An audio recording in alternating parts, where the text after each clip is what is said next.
C'était très violent, Mélissa Theriault virée du groupe TF1, souvenir amer de son dernier jour.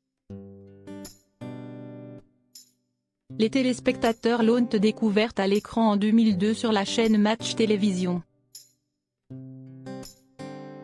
Mais Mélissa Theriault n'a plus tellement envie de présenter des émissions depuis qu'elle a été évincée du groupe TF1. On n'aperçoit plus tellement son visage à la télévision. Si est bien simple, Mélissa Theriault préfère désormais rester à l'arrière des caméras. Son expérience de l'autre côté n'a pas toujours été très rose. Figure de proue de LCI de 2003 à 2006, la présentatrice avait en fait forte impression à de ses patrons, notamment auprès de Thierry Gilardi. On lui avait proposé de devenir le joker de Claire Chazal pour le JT de 20h de TF1. Un honneur, certes, mais arrivé un peu trop tôt. Mon badge a été désactivé du jour au lendemain. Si on vous enferme dans un 20h à 28 ans, si est terminé, témoigne-t-elle dans les pages du supplément week-end du journal Le Parisien.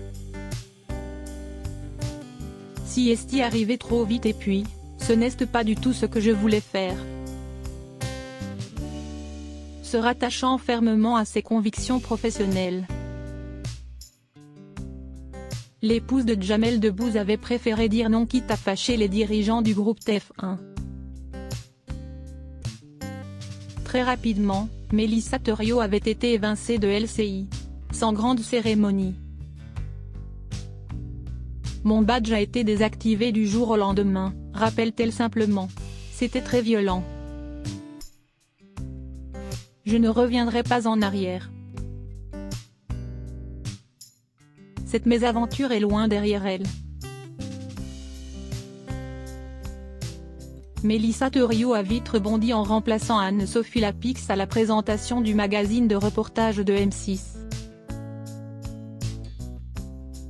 Quelques mois plus tard, et se passionne désormais pour les documentaires, notamment Gaza Jeunesse sous surveillance, Ici tout est loin. Elle ne compte, d'ailleurs, pas changer Davis. Je ne reviendrai pas en arrière, affirmait-elle récemment auprès de Télé Loisirs. Il y a plus de 10 ans, j'ai eu envie de mettre en lumière des sujets que je trouvais importants de défendre, d'éclairer. J'ai voulu ouvrir cette fenêtre de liberté. Je ne m'en lasse pas.